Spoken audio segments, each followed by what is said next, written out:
Internacional de la Violencia de Género. ¿Pero qué es la violencia de género? La violencia de género es un tipo de violencia física o psicológica ejercida contra cualquier persona o grupo de personas sobre la base de su orientación sexual o sexo. Bueno, esto implica de manera negativa en su vida, identidad y bienestar social, físico, psicológico o económico.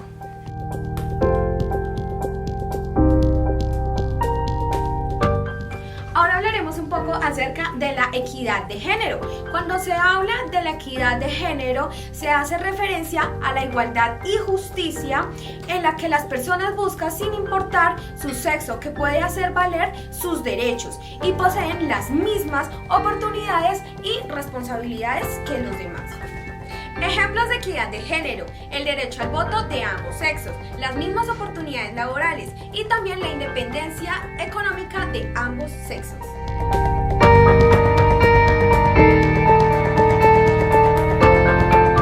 Tipos de maltratos. Está el maltrato psicológico. Aquí entrarían actos como el insulto, desprecios, humillaciones, chantajes. También se pone la violencia psicológica, el ignorar a la persona. También las amenazas, las agresiones físicas que le realizan, las secuelas que pueden quedar a futuro después de todas esas agresiones, conductas que utiliza el agresor y consecuencias que tienen las mujeres, como la desvalorización. Trata a la mujer como inferior, la trata como estúpida, siempre la va a ver en un nivel inferior. La desvalorización que le da él a las mujeres en general, siempre va a ser en general. No tener en cuenta sus críticas, sus opiniones, que la palabra que ella diga nunca la van a tener en cuenta. Objetivos que pretende el agresor: hacerla sentir mal con lo poco que vale, es afortunada de haberlo tenido a él y de tenerlo a él siempre. El maltrato psicológico que le genera el hombre a esta mujer es como verle la necesidad que tiene de tenerlo a él siempre, que si él la manipula diciéndole que se va a ir, la ansiedad que le genera, el miedo que va a sentir al abandono. Esos son unos conductas que le hace bajar el autoestima a esa mujer. El aislamiento social es la segunda, que sería prohibirle relacionarse con los vecinos, amigos, familiares. Entonces eso le genera a ella como que no puede salir, no puede verlos, empieza él a sabotearle todas las salidas que puede frecuentar con esas personas, y el objetivo general que tiene ese agresor es aislar a la mujer, ejercer control sobre ella. Consecuencias que pueden traer es el aislamiento, aislarla totalmente de la comunidad, como que se encuentre incomunicada de su familia, amigos, y una ruptura total de la sociedad. 3. Control y dominio. Conductas: pretende conocer en todo momento dónde está, con quién está, para dónde se fue. Esperarla siempre a la salida del trabajo para mirar si está con alguien o está sola, para que siempre esté con él. Empieza a decirle con celos para la sospecha que si ella está con otro, que ya le está siendo infiel, como siempre tenerla controlada. El objetivo que tiene el agresor es controlarla, ser la autoridad para él. Consecuencias que tiene ella es: no tiene su libertad, no actúa por sí misma y siempre va a estar pendiente de lo que le dice él y cómo le dice él para ella poder actuar bajo lo que le diga él. 4. Amenaza. La chantajea con echarla de la casa, con quitarle sus hijos, la amenaza de muerte, le pega como para amenazarla de que si se va, se atiene a esas consecuencias. El objetivo que tiene el agresor frente a esta conducta es impedir que cuente o denuncie todo lo que sucede en su casa o todo lo que sucede con él. Y las consecuencias que tiene la mujer es el temor en ponerle fin a su maltrato, en denunciar, en salir, en todo. Entonces siempre va a crear como su núcleo ahí dentro. 5. El chantaje. La pone a la mujer como sumisa, la controla, hace como que ella siempre esté con él ahí, la chantajea en todo sentido. Las conductas que presenta el agresor frente a esta conducta es: amenaza con suicidarse si ella se va, si ella lo deja, si ella se encuentra otro. Objetivo que él tiene es como que manejarle lástima, como decirle como a toda hora me voy a dejarla y todo eso. Entonces que ella siempre le tenga lástima, que no se vaya a suicidar y todo eso. 7. Violencia o abuso sexual. Empezamos como el no querer tener, digamos, sexo deseado, el querer estar con la pareja, empezamos desde esa conducta. Y la conducta del agresor es exigirle tener relaciones sexuales así esa persona no quiera, ponerse violento, practicar actos sexuales que la persona no quiere y la obliga, tiene que estar con él porque él dice, porque él manda y porque se tiene que hacer lo que diga él. El objetivo que él pretende es humillarla, doblegarla y siempre dominarla. Las consecuencias que puede tener esa mujer es siempre sentirse avergonzada, humillada, muchos factores que podemos ver ahí. Y el 8 es el abuso económico, que siempre esa persona va a manejar lo económico, no le va a decir cuánto ganó, ella siempre va a depender de esa persona. Si nos ponemos a ver en todos los que hemos visto, en los 8 factores que hemos visto, casi siempre la persona, esa mujer maltratada, va a quedar como humillada, va a quedar como por debajeada y siempre va a tener vergüenza. Pero nosotras como mujeres tenemos que aprender a que todos somos iguales y nunca dejarnos humillar por un hombre.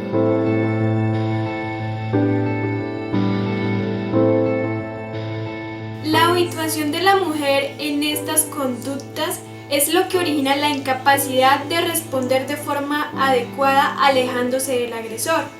Ante otras agresiones más enérgicas se considera como la etapa grave, donde las conductas llevadas a cabo por el agresor son, entre otras, abofetear, pinchar, dar patadas, arrancar el pelo, morder, aislar, controlar, etc. La siguiente de las etapas es calificada como muy grave y las conductas puestas en marcha son ahogar, agredir con objetos contundentes, violaciones, uso de armas, quemaduras. La última etapa es la etapa fatal, es aquella donde se produce la muerte.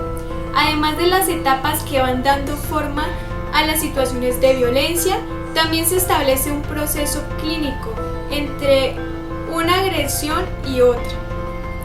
Las fases descritas en cada uno de estos ciclos son 3: tensión, afirmación contundente de dominio, también conocida como explosión, y arrepentimiento.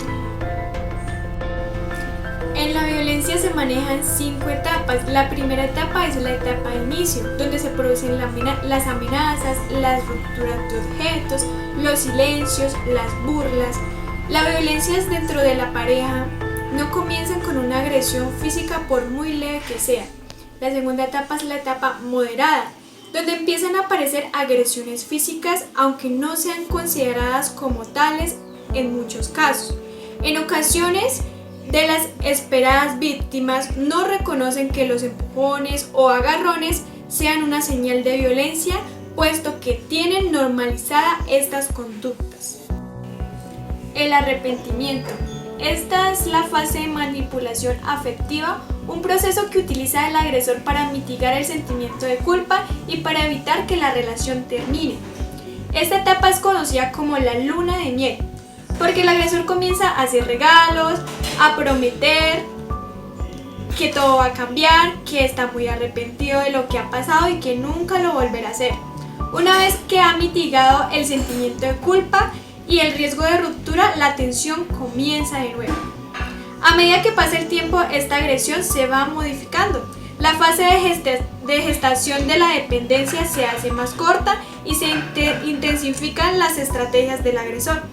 En la fase de afirmación de dominio, las agresiones son más severas y desmedidas respecto a las causas que el agresor esgrime para justificar su conducta. La fase de arrepentimiento se hace cada vez más corta, llegando incluso a desaparecer.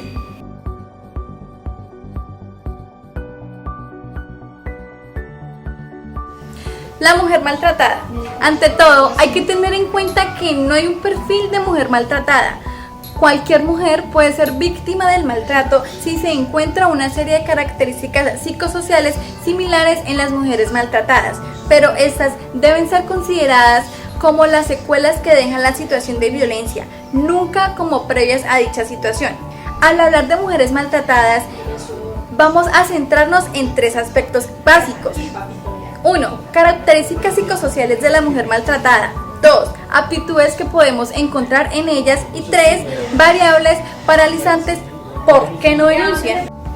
Algunas de las características psicosociales de las mujeres que han sufrido violencia de género son autoestima pendular, miedo y estrés, interiorización del machismo, de la dependencia del varón y en general de todas las figuras de autoridad, conmoción psíquica aguda, crisis de ansiedad, depresión, trastornos alimentarios severos, anorexia, bulimia y trastornos del sueño. Comunicación, aislamiento provocado por el continuo desamparo social. Sometimiento, subordinación, dependencia, desorientación, dudas e indecisiones por bloqueo emocional. Desmotivación, ausencia de esperanzas, incertidumbre, carencia de poder real para solucionar el problema y por último y generalmente los antecedentes parentales de violencia familiar. Aptitudes que podemos encontrar en las mujeres víctimas. 1. Protege al agresor mediante una conducta de permanente aplazamiento esperando que las cosas cambien. 2. Clandestiniza los malos tratos, de tal forma que su familia o círculo de amistades ignoran tales hechos. 3. Rehabilita al agresor en virtud de otras cualidades que se consideran importantes. Es buen padre, es trabajador y por último no separa afecto de agresión y entiende esta como un descontrol personal pero no relacional. Variables paralizantes, ¿por qué no denuncian? Causas económicas, ausencia de alternativas reales en cuanto al alojamiento, empleo o economía, dependencia económica de la pareja, creencia de que si se separa no podrá dar a sus hijos e hijas un hogar decente, escolarización o quizás ropa. Causas sociales, la falta de medidas eficaces de protección a las víctimas que eviten las agresiones cuando éstas se denuncian. Los déficits en la deficiencia del sistema judicial ante esta problemática y por último la inadecuada respuesta de las instituciones. Causas psicológicas. El sentimiento de culpa, tan difícil de entender por contextos a personas que lo ven desde afuera, puede generarse por varias causas. Atribuir lo que les sucede a su forma de ser, que les lleva a considerarse merecedoras de un trato indigno por autopercibirse como poco competentes, la escasa valía, poco atractivas o en ocasiones demasiado provocadoras. Llevar a cabo conductas inapropiadas de invitación del abuso que intentan impedir o retrasar los incidentes violentos. Con esta atención, las mujeres utilizan estrategias como mostrarse sumisa, mentir, encubrir al agresor antes de terceras personas, acceder a mantener relaciones sexuales en contra de su voluntad, consentir un posible maltrato a los hijos y hijas, considerar que en cierto modo ellas se están buscando lo que les sucede por no haber cortado la relación en los primeros episodios de maltrato, haber renunciado a su trabajo y su proyecto profesional, no haber escuchado las advertencias de sus familiares o amistades que percibieron en su momento que la pareja elegida no era la adecuada.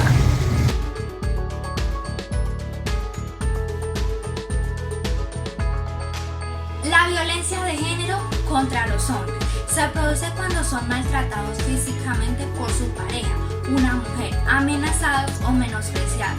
Se trata de un problema que también afecta a todos los países, como demuestran las denuncias. En algunos casos son presionados por sus parejas y acaban obedeciendo las órdenes por miedo a ser agredidos en otras ocasiones, sin que necesariamente haya violencia física. Los hombres se sienten angustiados por un exceso de responsabilidad en el lugar.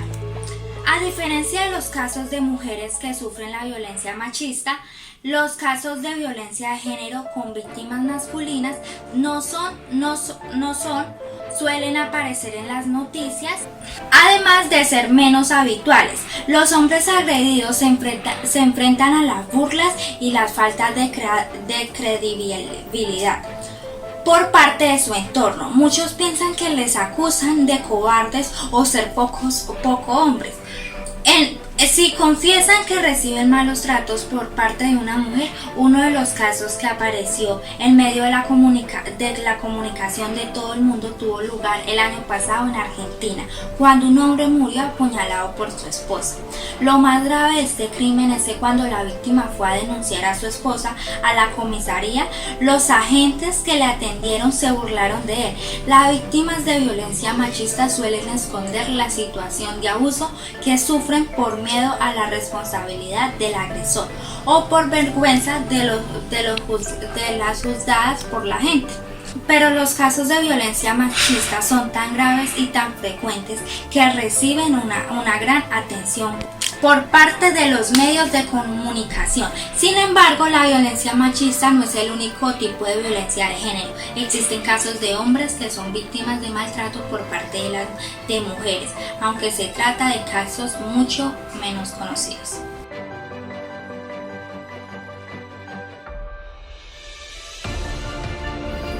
Ahora vamos a ver la violencia de género contra los niños. En esto implica las formas de violencia de género contra los menores de 18 años, infligidas por los padres, personas conocidas, familiares, vecinos u otras personas. En esta violencia afecta gravemente los problemas de salud, bienestar y familiares, porque donde hay un niño sufriendo, también una familia lo está. Las diferentes formas de violencia que representamos son abandono, violencia física, sexual y emocional. También sabemos que la violencia de género contra los niños, los menores de edad, trae unas consecuencias, las cuales son defunciones, como el homicidio que suele cometerse por medio de armas blancas o armas de fuego. También los niños que han sufrido lesiones por medio de peleas y agresiones, a eso se le llama las lesiones personales, el trastorno de desarrollo del cerebro y del sistema nervioso. La exposición a temprana edad a un menor a una violencia perjudica el desarrollo del cerebro y causa leves y graves daños al sistema nervioso.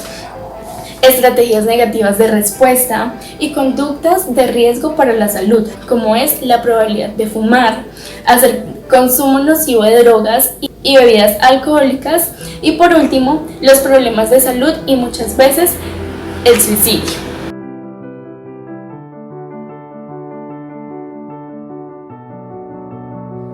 Luego de haber visto la violencia contra el género, vamos a ver el perfil del maltratador. Si hay algo que caracteriza a un agresor, es aquello que permanece oculto, una serie de estrategias para controlar, aislar a la víctima y evitar que este maltrato salga a la luz. Unas de las estrategias son las siguientes. Niegan. Cuando falla el intento de ocultación, pueden llegar a negar los hechos. A veces utilizan estrategias previas y argumentos para atacar la credibilidad de las víctimas y personas que lo acusan. Asimismo, cuestionando su estabilidad emocional. Suelen actuar secretamente. Toman a menudo precauciones para ocultarle a las personas la violencia que están ejerciendo. Culpa. Si lo anterior no ha sido suficiente, dirán que la víctima lo provocó o se causó daño ella misma. Confabulan. Pueden intentar que otras personas, como lo son familiares o amigos, le den soporte contra la víctima. Minimizan. Pueden reconocer que ocurrió, pero pretender que esto ya pasó, que hay que perdonar, olvidar y continuar. No aceptan la responsabilidad de sus actos. No se sienten culpables ni tienen responsabilidad de los daños que han causado. Sé que hay mil formas para decir sí. Sé que hay silencios que hablan más que mil palabras. Que serán miradas que revelan lo que quiero.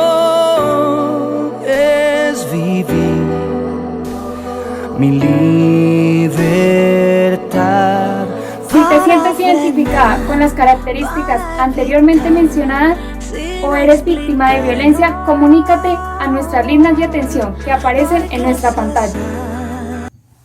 No permitas ni practiques la violencia de género.